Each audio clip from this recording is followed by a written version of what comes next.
When it comes to what the grooves are for the songs that we play in Snarky, my approach is always to draw from the elements that are already happening, like the guitar. I always talk about this in my clinics. Um,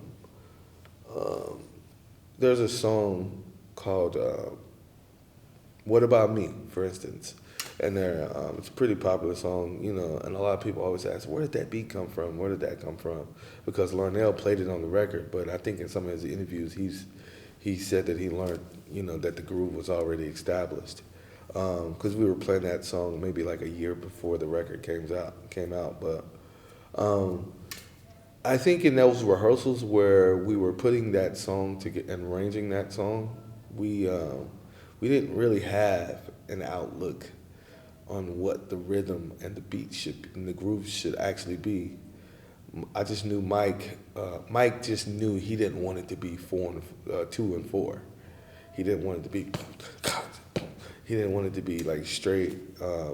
So in this sense, you have the guitars that are going 1, 2, 3, 4, ding, ding, ding, ding, ding, ding, ding, ding, ding, ding, and the keyboards as well.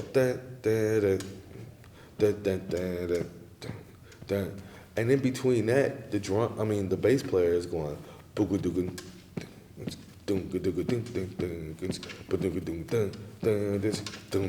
So there's a conversation going on between the keyboards, between the bass player and the keyboards and the guitars.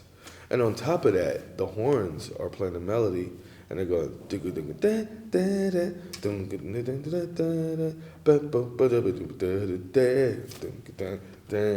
So it's like a three-way conversation happening.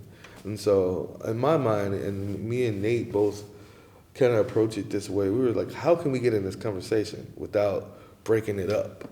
Hey guys, hello, let's jump in. So my idea was to take from each one of those elements, and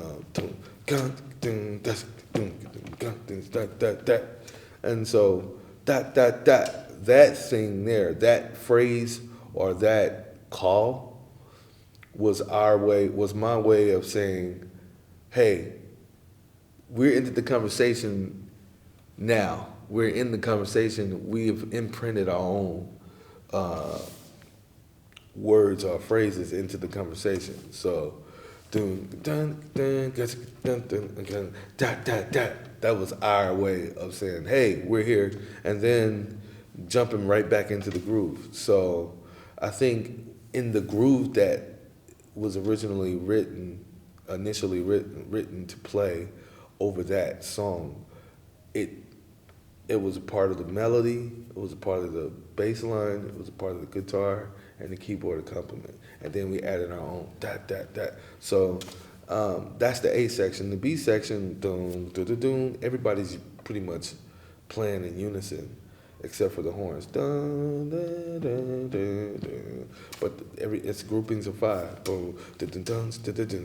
I was like, whoa, this is a rock grunge song all of a sudden, But I had the idea to double the bass line and the guitar line, but do it in a unique way where I can still keep the time going. So Nate was playing 5s over 4s. I was like, oh. So I was playing quarter notes on the bell of the ride, and then playing the groove between the kick drum and snare. So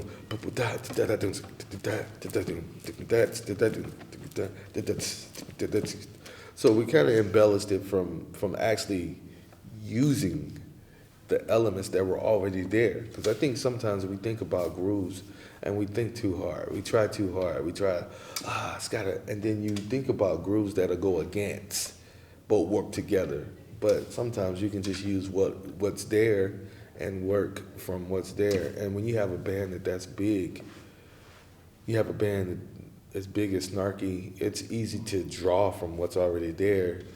And it's easy to get in the way too. So it's almost better to draw from what's there,